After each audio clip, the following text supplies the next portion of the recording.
If You Don't Want My Opinion, Episode 15, Buckle Up, by Carl Marking. I remember sitting on the curb of the storm drain outside Mikey's old house the summer before I began 6th grade, anxious about the coming school year. I'd no longer be walking to school, but rather taking the bus. I was uncoordinated, awkward, traumatized, and afraid of the coming changes of a new school with more students, many of which I wouldn't know.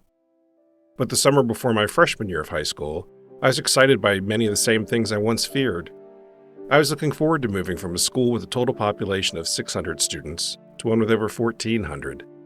Even more exciting was the fact that my sister and I were going to be attending the same school at the same time, something we hadn't done since I was in 2nd grade and she 5th. Of course, this time, the circumstances would be quite a bit different. Hers was going to be a tough act to follow. She was always on the honor roll, regularly competed in county and statewide band and choir competitions, and was well liked by both teachers and staff. She was also popular with her peers, which I hoped would give me a leg up socially. After the brutal fight she had with our brother leading up to her trip to Germany the prior spring, the one that ended with a fork stuck in her forearm, my sister's positive change in attitude toward me continued, and we found we had new ground to explore with one another. Even as we began the school year, I knew that once she left for college the following year, she wouldn't spend much time at home. It had been clear to me since the day she first disappeared into her bedroom. She was biding her time until she could leave our house and find her freedom. As such, I was looking forward to spending whatever time we could together that year. We'd be in concert band, marching band, and choir together, and that would have to be enough. Every August, our high school's marching band held a boot camp a couple weeks ahead of the start of the academic school year, so we could learn both the music and choreography for the field shows. Practices were held at the high school as an ensemble or broken out into sections. They were held inside, outside, and on the football field. If the field wasn't available, we used the town park until the dark of night drove us to quit for the day. The band competed regionally and marched in parades up and down the eastern seaboard. It was a serious organization with a dedicated group of people and required an equally serious commitment of time. I realized during those weeks of boot camp that we were better together when out of the house, separate from the rest of our family. We had the opportunity to explore each other as individual people in an unfamiliar dynamic. Once home, we'd slip back into our expected personas and roles, but when we were in band or on the field practicing, we were two people among many, working in concert, making music together. As it turned out, the concert band needed more French horn players, and the director asked if I'd be willing to switch from my trumpet. It was another opportunity to be closer to my sister, and I took it. She'd recently been given a new double French horn, and still had her old one, so the switch was simple. She'd been competing with her horn for years and was taking lessons from a woman who played in the Delaware Symphony Orchestra. Although I was no match for her skill or talent, I thought switching to the French horn would bring us closer. I enjoyed being part of her world and began taking private lessons with her. I loved listening to her play as she took her lesson and I waited my turn, inwardly cringing, knowing my sister would eventually be listening to me. But it was time spent together, and that was all that mattered. My sister's best friend at school, Jasmine, was also a senior. She was beautiful, smart, kind, talented, and when she walked into a room, you could feel a positive energy shift from most everyone around her. She was homecoming queen that fall. She was in the honor society. She would be the lead in the spring musical. She was the sort of person who always had a kind word for anyone who needed one. She was also self-deprecating, deeply insecure, and whenever I looked at her hands, they were trembling. Always trembling. I'd known Jasmine for years. She worked the counter of her father's pharmacy where our family had always gone for prescriptions and other things. She always offered a smile and well wishes to whoever interacted with her. In high school, I learned the darker side to her story, in bits and pieces, from my sister, from other kids at school, and through my own observations. I was told she was being physically and psychologically abused by her parents. It was widely believed that whenever she came home, she had to submit to drug and alcohol screens. Her mother was rumored to suffer either from an untreated mental health issue or a devastating problem with alcohol, and she made Jasmine the target of her illness. She'd lash out at her daughter, hurling unfounded accusations about her behavior, and often called her a whore. From what I observed firsthand, Jasmine did her absolute best to be her absolute best every single day. while her parents allegedly did all they could do to tear her down and crush her spirit. It was no wonder to me that she and my sister had become friends. Like often attracts like. After one particularly crushing exchange with her mother, in which her mother had supposedly threatened to kill her, Jasmine called my sister for help. My sister asked our mother if she could come stay with us for a few days, and to my surprise, our mother said yes. My sister borrowed our mother's car and left to pick her up. Over the course of her stay with us, everything I thought I knew about Jasmine shifted. I realized that although someone may appear to have all the things people often envy, looks, popularity, intellect, talent, it didn't mean they felt the same way about themselves. I learned one never knows what darkness or struggle someone is dealing with in their lives. Jasmine had been born with so many gifts and talents, but they didn't mean a thing to her without her parents' love and support, which she didn't seem to have, which made the rest meaningless for her. After Jasmine returned home, she and I never spoke of her time at our house. I had only a small portion of her bigger story. I didn't understand the full detail of what she was going through. It wasn't my place to meddle, so I kept a respectful distance on the matter. But I knew what it was like to carry a burden, to carry secrets, just as I knew how to keep them, mine and others. After her stay with us, anytime she'd see me at school, she'd give me this look.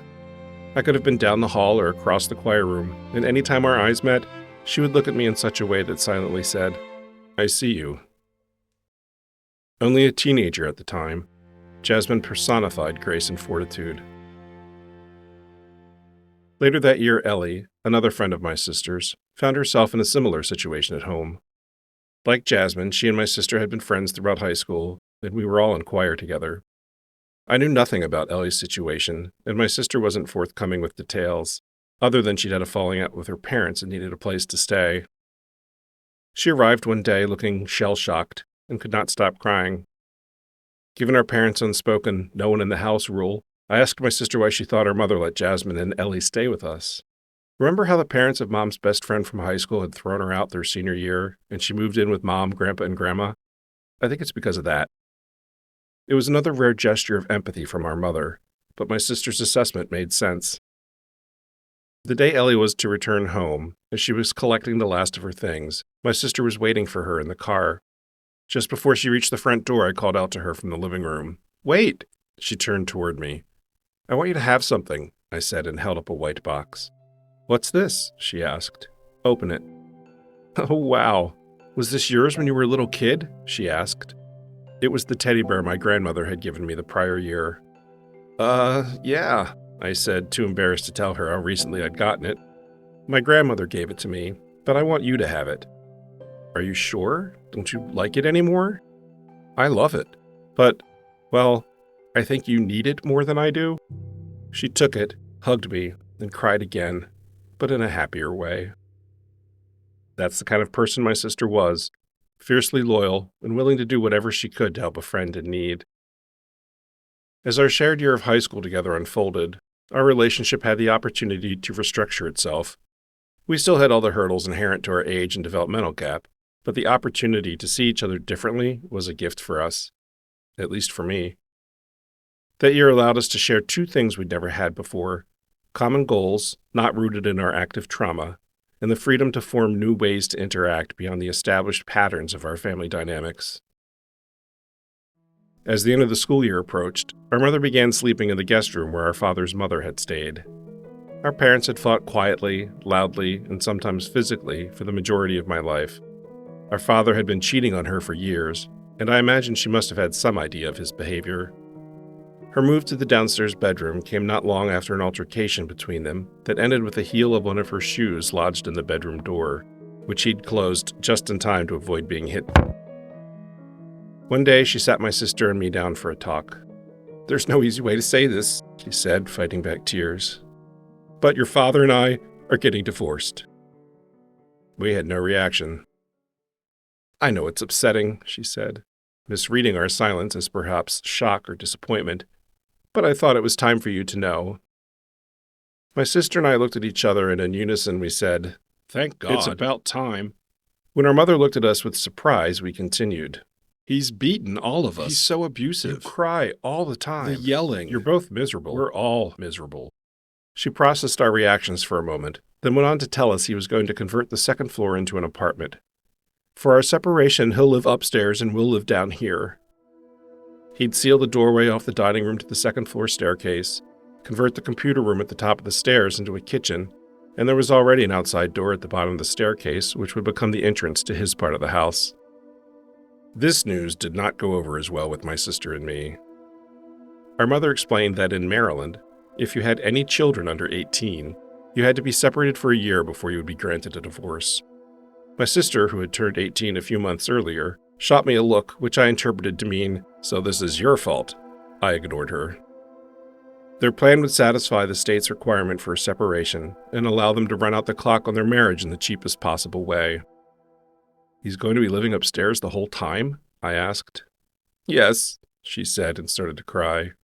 My sister and I didn't move as we waited for any other shoes to drop. "I hate crying," our mother said. "I'm so ugly when I cry." She had said this my whole life, and for the first time, I wondered who had taught her to think that. She pulled herself together and began moving her things out of their bedroom. As it turned out, our parents had already hired attorneys and were fairly far along in the divorce proceedings. Just as the school year ended, my mother pulled me aside one-on-one. "Money is going to be tight, so I've started the process to have you do a summer work program at the Board of Education." "What kind of program?" "In exchange for working full-time for several weeks this summer, you'll get free lunch at school for the year." Given school lunches were $1 a day, my first thought was, how poor are we going to be? "What will I be doing?" "You'll be working with the custodian," she said, and left the room. The school year ended, and before my program started at the Board of Ed, I worked at the music store. Days before my mother, sister, and I were to leave for vacation, I got home from work and discovered the doorway to the second floor had been closed off. The house, their marriage, and our family were officially divided. I've been given no advance notice it would happen that day.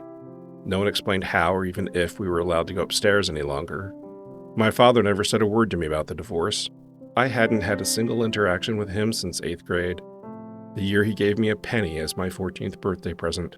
"Look, it was minted the year you were born," he told me at the time. Despite all the years of my parents having treated me with a callous disregard for my feelings and sense of identity, the division of our house upset me more than I had expected. Did this mean I'd have no access to the computer when computer science was the one subject I excelled in? Would I be able to get my childhood toys that had been stored in the attic? My home no longer felt like my home. I couldn't sleep that night.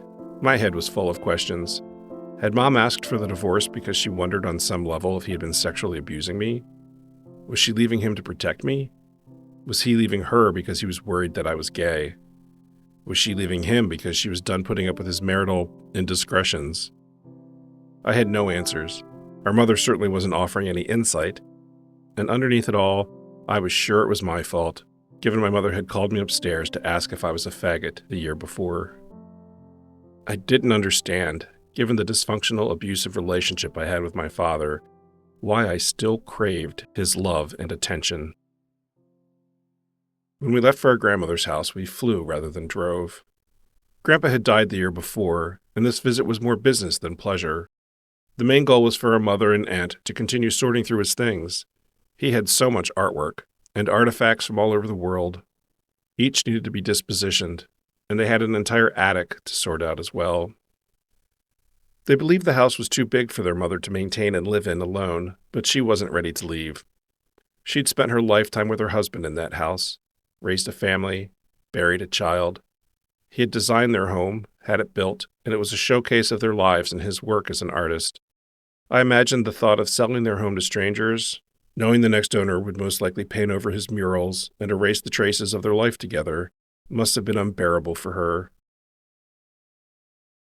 As soon as we got home, my sister went back to work. Unlike our brother, our parents weren't paying her tuition, and she had to make it work through some combination of her own money, scholarships, or loans. I still didn't know what my parents were doing about custody. I wouldn't turn 18 for 3 years. What would custody or visitation even look like in this setup? Would I sleep upstairs on weekends? I waited, thinking one of them would say something to me about it, but neither did. Finally, I asked, "What are you and Dad doing about custody and visitation for me?" "Nothing." my mother replied. "He isn't asking for any. You'll be staying with me." And that was that. Not long after that bombshell, I learned my mother also wasn't seeking child support or alimony. Given my parents' history of abuse and my father's infidelity, I was angry and disappointed that she didn't fight for herself or me. Then I learned he'd updated his will and written me out of it, leaving me only $1 so there would be no confusion. And again, given the lifetime of abuse I endured from my father, I was taken off guard by how profoundly hurt I was by all 3 pieces of information. He had completely rejected me as his son. I didn't want to be anywhere near him at this point in my life, while I simultaneously yearned for his love. I still wanted him to want me. I was holding out some kind of hope that he'd at least want to try and repair our damaged relationship. But the truth was, he had no interest in me. None. He'd made it perfectly clear, legally. My father didn't want me, and my mother wasn't fighting to ensure he'd pay for my care.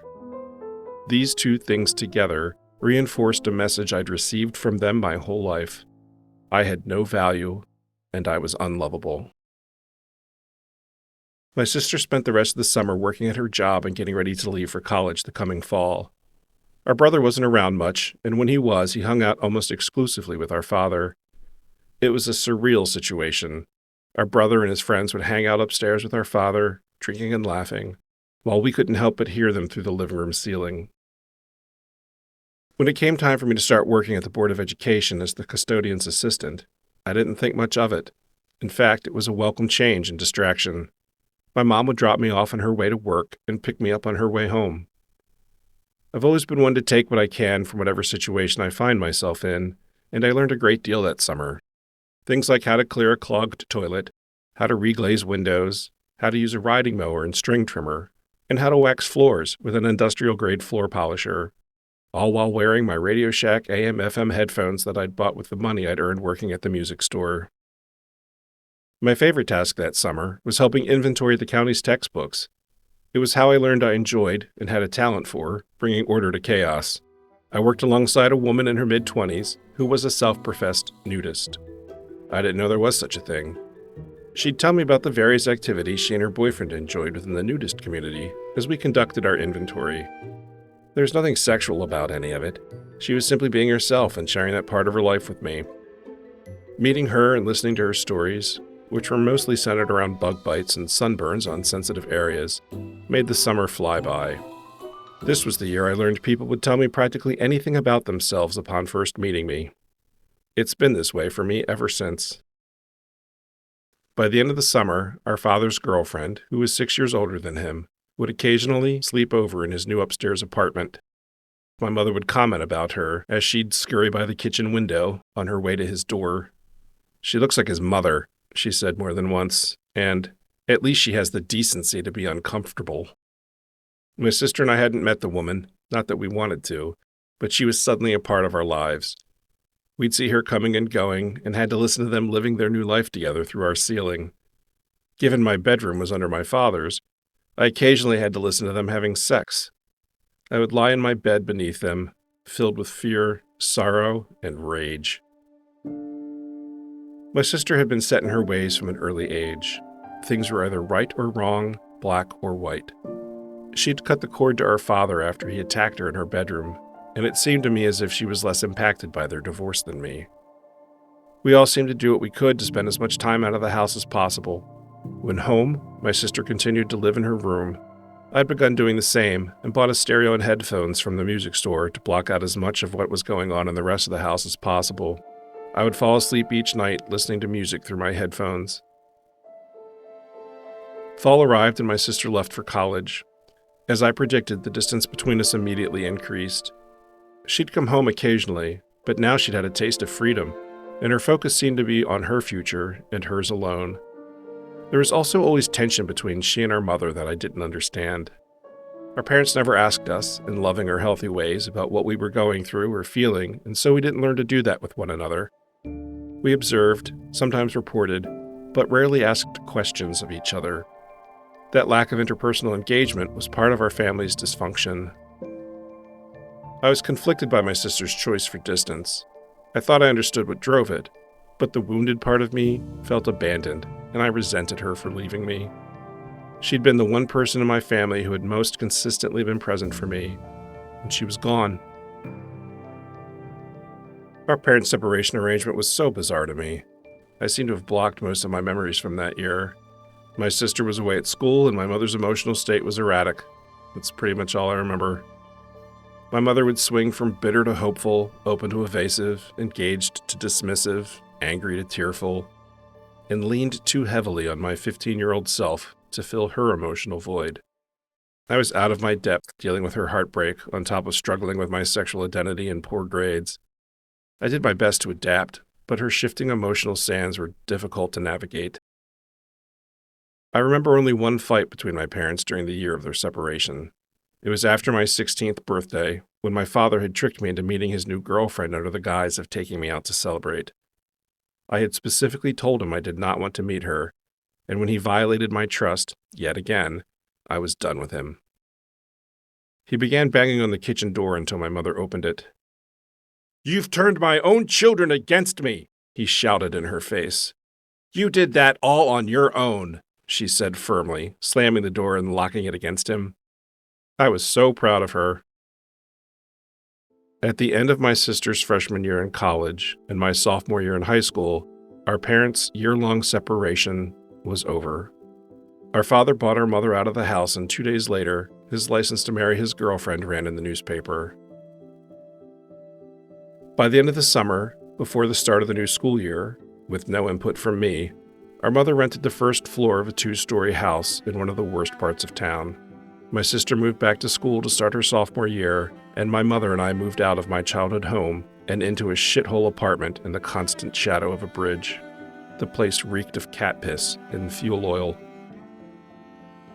A few months after we moved in, just over a week before Christmas, one of the upstairs tenants' children set their apartment on fire.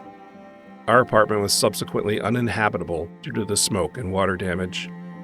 The fire department had cut holes into our ceiling to drain the water once the fire had been extinguished, claiming not to have known our apartment was occupied. Thankfully, the laborers opened their home to us until we could get resettled. 1 week later, the last boy my brother had pimped me out to killed himself by jumping off a bridge near the marina where my sister sometimes worked during the summer. I'd contemplated suicide so many times. My first thought at the news of someone having killed themselves was that I hoped they'd finally found peace from their pain.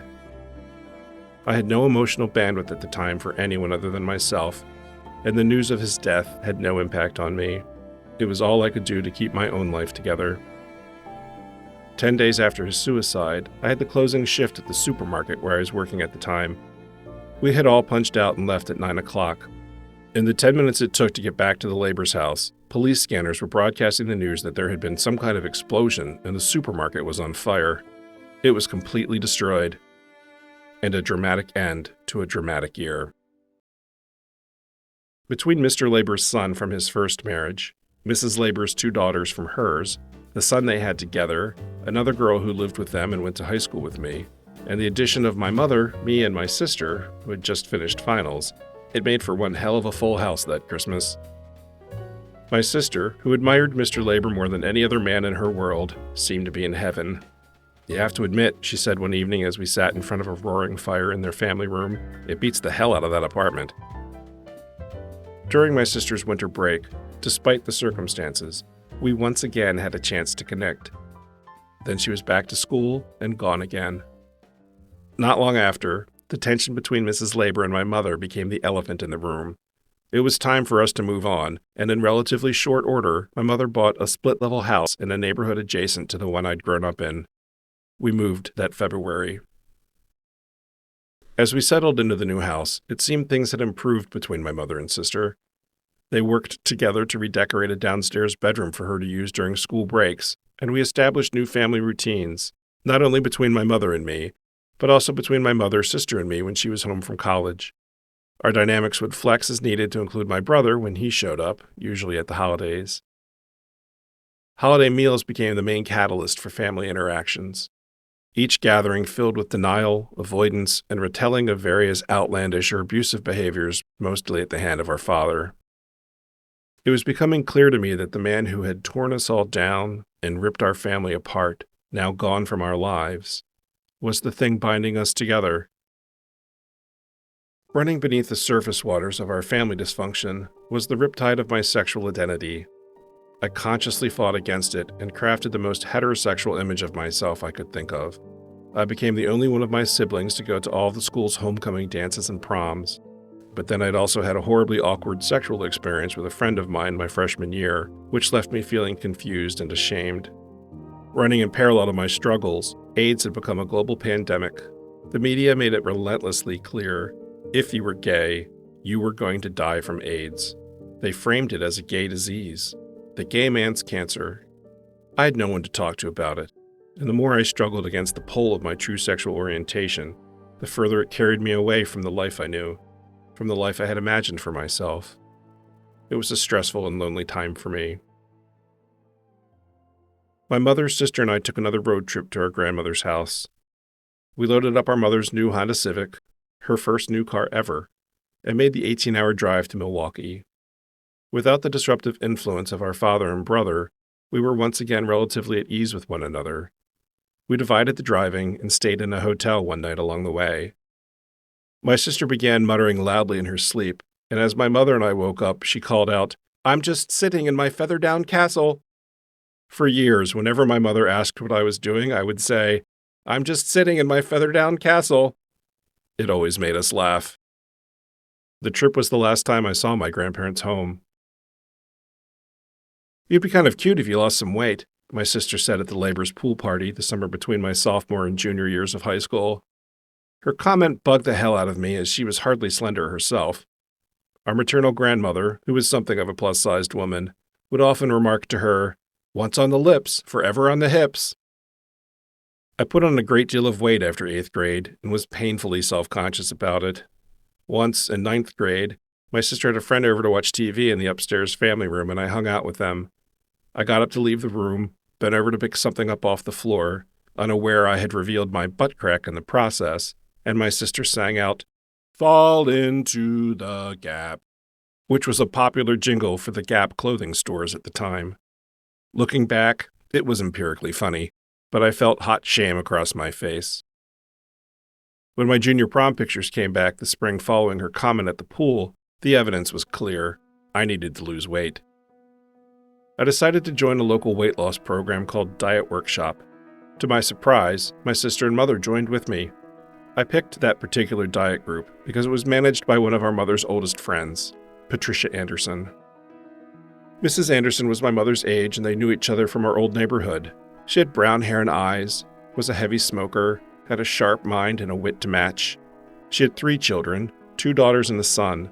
The age gaps between her children and me were such that I didn't really know any of them. She lived next door to a good friend of mine as I grew up, and between seeing her when I'd visit him, seeing her over the years at my mother's bridge club, and being in the diet workshop she ran, I came to think of her as a surrogate aunt. She was also a positive influence in my sister's life. "You can find your own way back to school," our mother would shout at my sister over some real or imagined offense my sister had committed.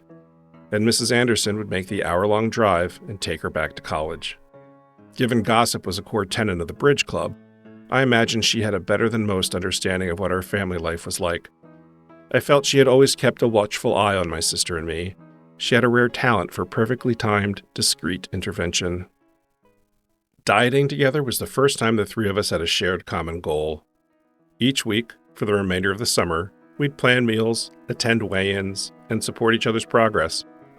My mother and sister would gather in front of the television and work out to an exercise video. I started riding my 10-speed bike 20 miles every day, and my mother and I would often go on a miles-long round-trip walk to a soft-serve ice cream stand in town. I dropped 3 to 5 pounds every week, and by the time school began, I'd lost 50 and was height-weight proportionate for the first time in years. I began my senior year feeling better about myself than ever before. I wasn't the student my sister was, and as my senior year came to a close and my friends were making plans for college, I realized I was going to have to go to our community college to get my grades up. I don't know if I wasn't challenged enough, wasn't quite cognitively developed, or simply had too many personal matters on my plate, but academics weren't my focus at the time. The summer between high school and college, the girl I dated my freshman year of high school, the only girl I'd ever truly dated, arranged for me to meet a friend of hers, a gay friend of hers, and sure enough, we hit it off and started dating. The irony. This same man, the first man I'd actually dated, the first man I had consensual sex with, the first man I'd fallen in love with, wanted just one thing from me: intercourse. But I wasn't ready and wouldn't give him what he wanted. While my mother was out of town, he came to the house, got me shit-faced drunk, and forcibly took from me that which I hadn't been willing to give. "Trust me, you'll like it," he whispered in my ear as I begged him to stop. If I had involved the police in my town with its active Ku Klux Klan while AIDS was raging, they would not have been my allies. The law didn't even recognize man-on-man sex as rape, and more likely than not, involving them would have made my situation worse. So my brain did what it did best to protect me, and I dissociated as much as possible from the entire experience. I told no one, and did my best to move forward. It turned out that community college was exactly what I needed. I flourished academically, going from C's and D's in high school to A's and B's. As I ended my freshman year of college, my sister graduated and began working for one of the Big Four accounting firms. I was so proud of her. As I neared the end of my sophomore year, I was on track to graduate with honors, but I still hadn't selected a four-year college. All I knew was, like my sister before me, I had to figure out how to pay for it on my own. Enter Joy. Joy was 16 years older than me and had returned to get her degree after her children were old enough to be self-sufficient. We started at the community college the same year and had most of our initial classes together. We were equally serious about doing well, enjoyed one another's company, and were both figuring out our next steps regarding our junior and senior years of college. "I've been thinking about you lately," she said to me one night during a class break. "This is going to sound painfully maternal, but what are your plans for next year?" "I'm still trying to decide," I said. "I thought as much." "Hey, here's a crazy idea. Why don't you do what I'm doing? Major in secondary education mathematics. There are so many incentives right now due to the teacher shortage. We could even apply to the same college, and then we'd both know someone when we started." Selfishly, I'm uncomfortable given my age, going into my junior year in a more traditional college setting. I'm sure I'll be the oldest person in every class.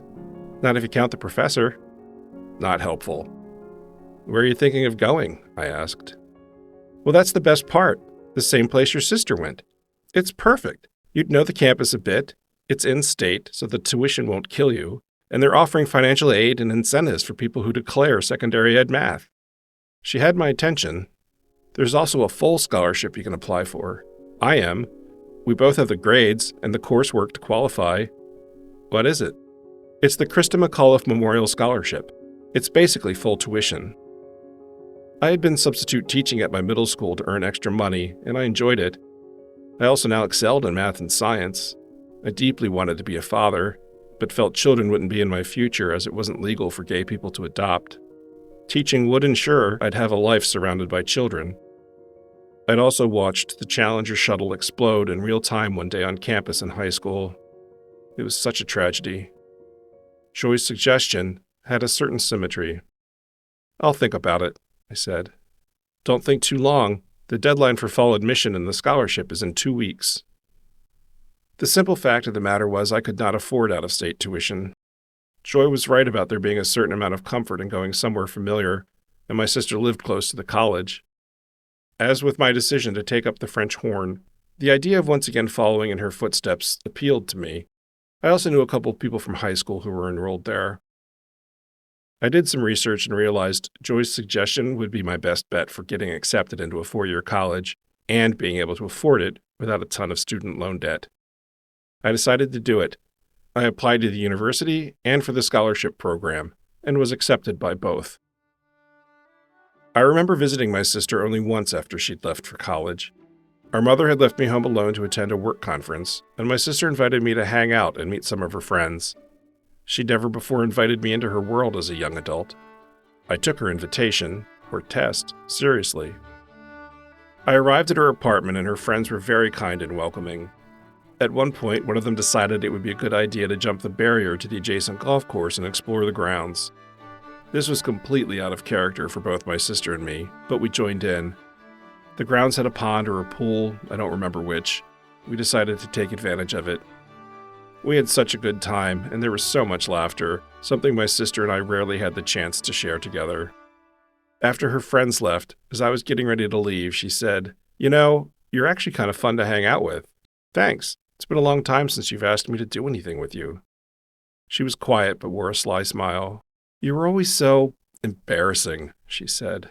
I smiled in return but said nothing. "Do you remember," she began, "when we saw foul play in the theater and you yelled at the screen when Goldie Hawn's character threw a pack of cigarettes into the fireplace?" "Vaguely." Then I shouted, "Don't! The microfilm's in there!" We laughed, and the moment passed. "Well, good night," I said, grabbed my things and headed for home. That visit with my sister was a bright spot of that summer. Another was the affair I'd been having with a fellow cast member in a musical being produced by our community theater. Michael was in an open relationship with another man. I had no idea what I was doing, but I couldn't talk with my sister about it without first coming out to her, which I wasn't prepared to do. If I told her about him, I would have had to change so much about the reality of it that it would have been more lies than truth and not worth it. I was so sick of hiding and lying about my life, but I had no idea how she'd feel about the possibility I was gay, and I wasn't taking any risks, so I said nothing. I wished I could have told her about the realities of my life, about Michael, about the growing tension between our mother and me, about my rape. But all those things were centered around my sexual orientation, which I felt was safest to keep to myself as I was still figuring it all out. I began my junior year at Towson State University. Although she lived close by, I don't recall us ever getting together again. It seemed always to be this way with us. We'd have a moment of connection, then nothing. She started a new job during my spring semester, leaving the large professional services firm to work for a tire retailer. Although she would be working there in an accounting capacity and not putting cars up on racks, it seemed so out of character. She never struck me as the blue-collar type, and had hated anything to do with working on or around our family cars as a child. There was a summer our father had her seal a hole in the floorboard of one of our cars, I think it was his VW Beetle, using one of the most caustic fiberglass products I had ever smelled. Although he'd enticed her to do it with money, she clearly hated the work and complained bitterly about the headache the product gave her. I don't recall her sharing her reasoning for making the job change, and I didn't feel comfortable asking. The next month, despite all the times as children my brother and sister said I'd never live to see my 21st birthday, I did. I felt a sense of dread about it the whole day, but it was completely unremarkable. I had hoped she'd call and take me out for my first drink, but nothing. A quad mate in my dorm, a guy I barely knew, took me out instead. I spent my junior year coming to terms with the fact that I was indeed gay. After much reading and some sketchy on-campus counseling, I decided to come out to the family that Easter. We had our traditional Easter dinner at our mother's house. It unfolded in the usual way, bickering and trauma stories rooted in our father's abuse and behavior. Our brother left first. I walked him to his car and told him I'd put a letter for him in his laundry basket, then went back inside and helped clean up the dinner dishes. When it was my sister's turn to leave, I went into my room, grabbed her letter, and walked her out. "Read this when you get home," I said and handed her the letter after she'd gotten into her car. "What is it?" she asked. "It's me. Just read it," I said and told her to drive safely. After they left, I came out to our mother face to face, which ended with her wishing me dead from AIDS and throwing me out of her house. I placed her letter on the steps between the front door and the living room and left in tears. My sister and I eventually connected by phone when I was back at the dorms. "Mom is really upset," she started. I didn't say anything. I doubted our mother had told her what she'd said to me, and if I told her, I believed she would have defended our mother, saying she'd never say something like that to me. I didn't have it in me to fight with her and said nothing. "I read your letter, and I guess my only problem with your being gay is that it's an affront against God and nature." I was stunned into silence.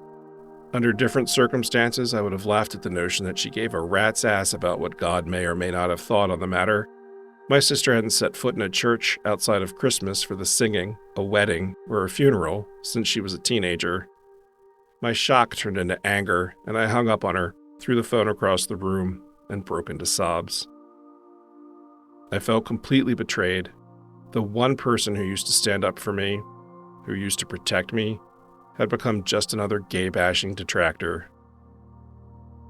The memory of spending time at her apartment, just several months earlier, laughing over a movie we'd seen together when I was 10, would be the last fun memory I had of us, unencumbered by the complexities of my coming out or the fact that I was gay.